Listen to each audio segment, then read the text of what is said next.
Hi friends, welcome to merit minds.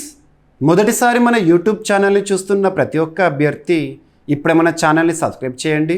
ఈ video కనుక నచ్చినట్లయితే లైక్ చేయండి. మీ ఫ్రెండ్స్ అందరికీ పోటీ పరీక్షలకు ప్రిపేర్ అవుతున్న ప్రతి ఒక్క ఆస్పిరెంట్కి ఈ వీడియో లింక్ని షేర్ చేయండి. ఇప్పుడు మనం డిస్కస్ చేయబోయే అంశం ఏంటంటే జూన్ 25కి సంబంధించి ఆ చీకటి రోజులు అని మనం వార్తాపత్రికల్లో చూడడం జరిగింది, వార్తాపత్రికల్లో చదువుతున్నాము. ఈ సందర్భంగా 2025 జూన్ 25వ తేదీన భారత ప్రభుత్వము లాంగ్ లివ్ డెమోక్రసీ అనే ఒక యాత్రని కూడా నిర్వహించడం జరిగింది. ఈ సందర్భంగా అసలు జూన్ 25 చరిత్రలో ఎందుకు డార్క్ డేస్గా నిలిచిపోయింది, దానికి కారణమైన వ్యక్తులు ఎవరు, మరి 42nd కాన్స్టిట్యూషనల్ అమెండ్మెంట్ 1976 ఏ అంశాలను రాజ్యాంగంలో జోడించడం జరిగింది, ఇటువంటి అన్నిటిని కూడా ఈ వీడియోలో డిస్కస్ చేద్దాం. వీడియో చివరి వరకు చూడండి. ఇక జూన్ 25 2025 ఈరోజు జూన్ 25 2025 చరిత్రలో జూన్ 25కి ఒక ప్రత్యేకత ఉంది. ప్రత్యేకత అని చెప్పే కంటే కూడా దేశంలోనే అత్యున్నత చట్టమైన రాజ్యాంగానికి సంబంధించి ఒక డార్క్ స్పాట్గా చెప్పొచ్చు. ఆ చీకటి రోజులుగా మనం చెప్పడం ఎంత మాత్రం తప్పులేదు. ఆ చీకటి రోజులు ఏ చీకటి రోజులో మీకు చెప్తాను. అంతకంటే ముందు కాన్సెప్ట్ ఏంటి, ఈరోజు టాపిక్ ఏంటో మనం డిస్కస్ చేద్దాము. దేశంలోనే అత్యున్నత చట్టం మన రాజ్యాంగం. అటువంటి రాజ్యాంగంలో ఒక్కొక్క భాగం ఒక్కొక్క అంశం గురించి తెలియజేస్తుంది. ఆర్టికల్స్ గురించి మీరు నేర్చుకుంటూ ఉంటారు. ఇక్కడ భాగాల గురించి నేర్చుకోండి ఖచ్చితంగా, ఏ భాగం ఏం తెలుపుతుంది, ఆ టాపిక్ ఏంటి అని. సో ఇక్కడ part 18 of Indian constitution article numbers వచ్చేసేసి ఆర్టికల్ 352 నుండి 360. ఈ బ్రాకెట్ గుర్తుంచుకోండి. పార్ట్ 18 దేని గురించి తెలుపుతుంది, ఏ ఆర్టికల్స్ ఉంటాయి, 352 నుండి 360 వరకు ఉంటాయి. ఈ లెసన్ పేరు ఏముంటుంది మనకు రాజ్యాంగంలో, ఎమర్జెన్సీ ప్రొవిజన్స్ అని చెప్తారు. ఎమర్జెన్సీ అత్యయిక లేదా అత్యవసర పరిస్థితులు. మరి దేశంలోని అత్యున్నత చట్టమైన రాజ్యాంగంలో ఎన్ని రకాల ఎమర్జెన్సీస్ గురించి మెన్షన్ చేశారంటే ఆర్టికల్ 352 గురించి ఉంటుంది, ఆర్టికల్ 356 గురించి ఉంటుంది, ఆర్టికల్ 360 గురించి ఉంటుంది. 3 రకాల అత్యవసర పరిస్థితులను రాజ్యాంగంలో పేర్కొన్నారు. ఇక్కడ అబ్జర్వ్ చేస్తే ఆర్టికల్ 360 దేశంలో ఇప్పటి వరకు ఈ ఎమర్జెన్సీని విధించలేదు. అదేంటి, ఆర్థిక అత్యవసర పరిస్థితి, ఫినాన్షియల్ ఎమర్జెన్సీ ఇప్పటి వరకు అమల్లోకి తీసుకురాలేదు.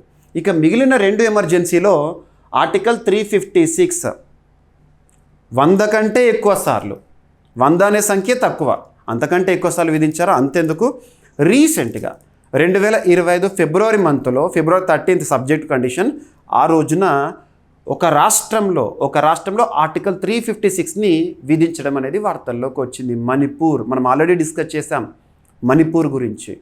సో భారతదేశంలో అత్యధిక సార్లు ఆర్టికల్ 356ని ఎదుర్కొంటున్న రాష్ట్రంగా మణిపూరే ఇటీవల వార్తల్లోకి వచ్చింది. దాన్ని ఏమంటాం, కాన్స్టిట్యూషనల్ ఎమర్జెన్సీ అంటాం. వాడుక భాషలో మాత్రం రాష్ట్రపతి పాలన లేదా ప్రెసిడెన్షియల్ రూల్ అంటాము. ఓకేనా. ఇక పక్కన పెడితే ఆర్టికల్ 352 ఇది దేశానికి సంబంధించింది. ఇప్పటివరకు భారతదేశంలో 3 సార్లు ఆర్టికల్ 352ను విధించారు. నేషనల్ ఎమర్జెన్సీ అంటాం, నేషనల్ ఎమర్జెన్సీ. సో నేషనల్ ఎమర్జెన్సీకి సంబంధించి ఇప్పటివరకు 3 సార్లు విధించారు కదా. మొదటి 2 సార్లు ఏమో ఎక్స్టర్నల్ రీజన్స్, బాహ్య కారణాలు. ఒకే ఒకసారి అంతర్గత కారణంతో విధించారు. ఆ అంతర్గత కారణంతో ఎప్పుడు విధించారంటే 1975 జూన్ 25న ఒక చీకటి రాజ్యాన్నే మనం చూసాము, చీకటి రోజులను చూసాము. దేశంలోని అత్యున్నత చట్టమైన రాజ్యాంగానికి గ్రహణం పట్టిన రోజులు అవి. సో దాన్నే మనం ఇప్పుడు డిస్కస్ చేయాల్సి ఉంటుంది. ఓకేనా. సో ఎమర్జెన్సీ, ఇంటర్నల్ రీజన్స్తో ఎవరు విధించారు, అప్పుడు ఇందిరాగాంధీ ప్రభుత్వము. ఉదాహరణకు చెప్పాలంటే ఎన్నికల్లో ఒక కేసు గుర్తుంచుకోండి, 1975లో రాజ్నారాయణ్ వర్సెస్ ఇందిరాగాంధీ కేసు. ఇందులో అలహాబాద్ హైకోర్టు ఒక సంచలన తీర్పు ఇచ్చింది. ఆ సంచలన తీర్పు ఏంటంటే రాయ్బరేలీ నియోజకవర్గం నుండి పోటీ చేసిన ఇందిరాగాంధీ గారి ఎన్నిక చెల్లదని. ఆ తర్వాత పర్యవసానాల్లో మనము ఒక పర్యవసానమే ఈ ఆర్టికల్ 352ని భారతదేశంలో విధించడం, చీకటి రోజులను మన ముందు తీసుకురావడం జరిగింది. మరి అప్పుడు ఫక్రుద్దీన్ అలీ అహ్మద్ గారు మన రాష్ట్రపతిగా ఉన్నారు, ఎమర్జెన్సీని విధించడం జరిగింది. 1975 జూన్ 25 నుండి 1975 జూన్ 25 నుండి మార్చ్ 21 1977 వరకు అంటే 21 నెలల పాటు భారతదేశంలో ఎమర్జెన్సీ చీకటి రోజులను చూసాము. ప్రాథమిక హక్కుల ఉల్లంఘన జరిగింది, వాక్ స్వాతంత్రం లేదు, సో ఫ్రీడమ్ ఆఫ్ ఎక్స్ప్రెషన్ లేదు.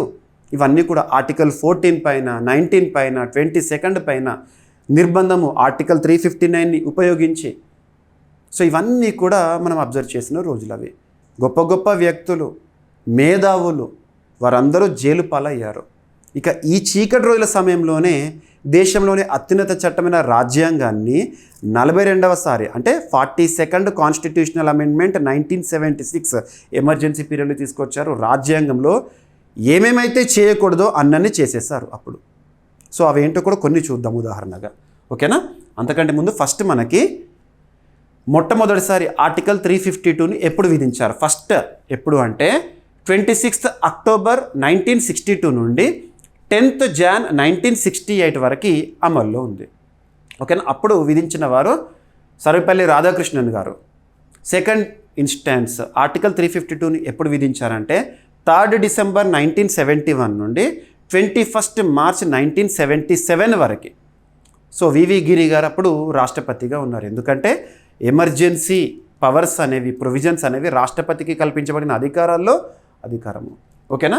ఇక 3rd ఇన్స్టాన్స్ దీనికి కొనసాగింపుగానే 1975 జూన్ 25 నుండి 1977 మార్చ్ 21 వరకు అప్పుడు ఫక్రుద్దీన్ అలీ అహ్మద్ గారు రాష్ట్రపతిగా ఉన్నారు. ప్రధానమంత్రిగా ఉన్న వ్యక్తి ఎవరైతే ఉంటారో ఇందిరాగాంధీ గారు ఎన్నిక చెల్లదని సంచలన తీర్పేవారు అలహాబాద్ హైకోర్టు, ఓకేనా.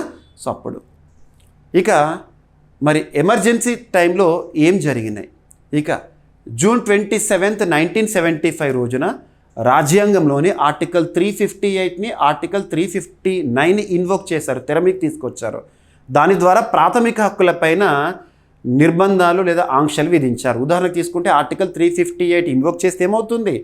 సో ఆర్టికల్ 19 కింద పేర్కొనబడిన అంశాలు ఏవైతుంటే భావ వ్యక్తీకరణ హక్కు కానివ్వండి, ఇవన్నీ కూడా తాత్కాలికంగా రద్దవుతాయి, ఓకేనా. Affected freedom of speech, expression, assembly, movement article 19 కింద మనం చూస్తూ ఉంటాం. ఫ్రీడమ్ ఆఫ్ స్పీచ్ కానివ్వండి, right to assemble without arms ఆయుధాలు లేకుండా సమావేశం అవడం కానివ్వండి, లేదా సంఘాలు సంస్థలను ఏర్పాటు చేసుకోవడం కానివ్వండి article 19 clause 1C, and right to movement స్వేచ్ఛా విహార హక్కు కానివ్వండి article 19 clause 1E, right to residence నివాస హక్కు కానివ్వండి. ఇటువంటివి ఏవైతే ఉంటాయో వాటిపైన తాత్కాలికంగా ఆంక్షలు. ఏ ఆర్టికల్ని ఉపయోగించి ఆర్టికల్ 358 ఇన్వోక్ చేస్తే వీటిపైన నిషేధం ఉంటుంది, ఆర్టికల్ 19 పైన ఉంటుంది. ఇక ఆర్టికల్ 359ని ఇన్వోక్ చేయడం ద్వారా ఆర్టికల్ 14, 21, 22 వీటిపైన సో ప్రత్యేకంగా ఆంక్షలు అనేవి విధించడం జరిగింది. ఏమేంటి? ఈక్వాలిటీ బిఫోర్ లా అనేది ఇంపాక్ట్ అయిపోయింది, right to life and Liberty impact అయిపోయింది, జీవించే హక్కు కూడా ఇంపాక్ట్ అయిందంటే అర్థం చేసుకోండి. ఇక ప్రొటెక్షన్ అగైనిస్ట్ డిటెన్షన్ ఏదైతే ఉంటుందో వాటి విషయంలో కూడా ఆర్టికల్ 22 విషయంలో కూడా ఇన్వోక్ అయింది, గుర్తుంచుకోండి, ఓకేనా. ఇక అబ్జర్వ్ చేస్తే so constitutional amendment 42nd amendment 1976లో చేశారు కదా పార్లమెంటు, రాజ్యాంగాన్ని సవరించారు. ఆర్టికల్ 40 మనకి 42nd కాన్స్టిట్యూషనల్ అమెండ్మెంట్కి విరుగుడు 44th constitutional amendment 1978 Morarji Desai గారు వచ్చినాక. సో ప్రస్తుతానికి అది అప్రస్తుతం, ఇక్కడ అబ్జర్వ్ చేద్దాము.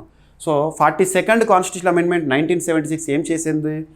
డైరెక్టివ్ ప్రిన్సిపల్స్ ఆఫ్ స్టేట్ పాలసీకి ప్రాథమిక హక్కులపైన ఆధిపత్యాన్ని ప్రదర్శించడం జరిగింది. సింపుల్గా హక్కులేమో పౌరులకు ప్రజలకు సంబంధించినవి. DPSP directive principles of state policy, these are directives that are given to the government of the day that is ruling us. మనల్ని పరిపాలించే ప్రభుత్వాలు వినియోగించుకునే అధికారాలే ఆదేశిక సూత్రాలు. వాటికి ప్రాథమిక హక్కుల కంటే ఎక్కువగా ప్రాధాన్యత ఇచ్చారు 42nd అమెండ్మెంట్ ద్వారా. ఇక జ్యుడిషియల్ రివ్యూ అనేది కాన్స్టిట్యూషనల్ అమెండ్మెంట్స్ విషయంలో చేయరాదని న్యాయ వ్యవస్థ పైన కూడా ఆంక్షలు విధించారు. And curtailed powers of supreme court and high courts, supreme court high court న్యాయ వ్యవస్థ అధికారాల విషయంలో ఆంక్షలు విధించారు. ఇక duration of legislature in country was extended from 5 to 6 years. So కామన్గా లెజిస్లేచర్ టైం ఎంత మనకు 5 ఏళ్ళు ఉంటుంది. ప్రజాస్వామ్య దేశంలో ఎన్నికలు 5 ఏళ్ళకు ఒకసారి జరుగుతుంది కదా, ఆ టర్మ్ అనేది 6 years పెంచారంట, ఓకేనా. సో ఇలా చెప్పుకుంటూ పోతే ఆర్టికల్ 352ను విధించి ఆ చీకటి రోజుల్లో చాలా కొంతమంది మేధావులు జైలు పాలయ్యారు. వాళ్ళ కష్టాలను వారి ఆత్మకథలు కూడా తెలియజేసుకున్నారు. ఓకేనా? సో ఇక్కడ అబ్జర్వ్ చేస్తే మరి ఈ రోజు ఏంటి ప్రత్యేకత? 50 సంవత్సరాలు కదా, 50 సంవత్సరాలు, 50 ఇయర్స్ ఆఫ్ ఎమర్జెన్సీ 1975 to 2025. మరి ఈ ప్రత్యేక దినోత్సవాన భారత ప్రభుత్వము ఈరోజు హోంమంత్రి గారు జెండా ఊపి మరీ ప్రారంభించారు. అదేంటంటే లాంగ్ లివ్ డెమోక్రసీ యాత్ర. లాంగ్ లివ్ డెమోక్రసీ యాత్ర, ప్రజాస్వామ్య యాత్రను ప్రారంభించారు. ఆ చీకటి రోజుల గురించి మనందరికీ అవగాహన కల్పించడానికి. సో కేంద్ర హోంమంత్రి అమిత్ షా గారు ప్రారంభించడం జరిగింది. ఈ కార్యక్రమాన్ని కేంద్ర సాంస్కృతిక మంత్రిత్వ శాఖ, ఢిల్లీ ప్రభుత్వం సంయుక్తంగా నిర్వహించారు. సో ఢిల్లీలో దీన్ని ప్రారంభించారు, అవగాహన కల్పిస్తున్నారు. ఆ చీకటి రోజులు ఏం జరిగింది, సింపుల్గా చెప్పాలంటే 2024 ఇయర్లో లాస్ట్ ఇయర్ భారత ప్రభుత్వము జూన్ 25ని ఏ దినోత్సవంగా గుర్తించిందంటే సంవిధాన్ హత్యా దివస్, రాజ్యాంగాన్ని చంపిన రోజు అని చెప్పేసేసి. సో రాజ్యాంగం చంపబడింది ఆ 2 సంవత్సరాల పాటు. ఓకేనా? రైట్. సో అత్యవసర పరిస్థితి విధించినప్పుడు ప్రధాని కారణమే తను Indira Gandhi.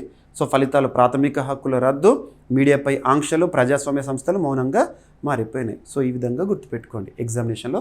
So current affairs point of వ్యూలో లాంగ్ లివ్ డెమోక్రసీ యాత్ర అండ్ జూన్ 25th 2025 50 ఇయర్స్ అనేది ఇంపార్టెంట్. మనకు రీసెంట్గా కాన్స్టిట్యూషన్లో భాగంగా చాలా చూస్తున్నాము.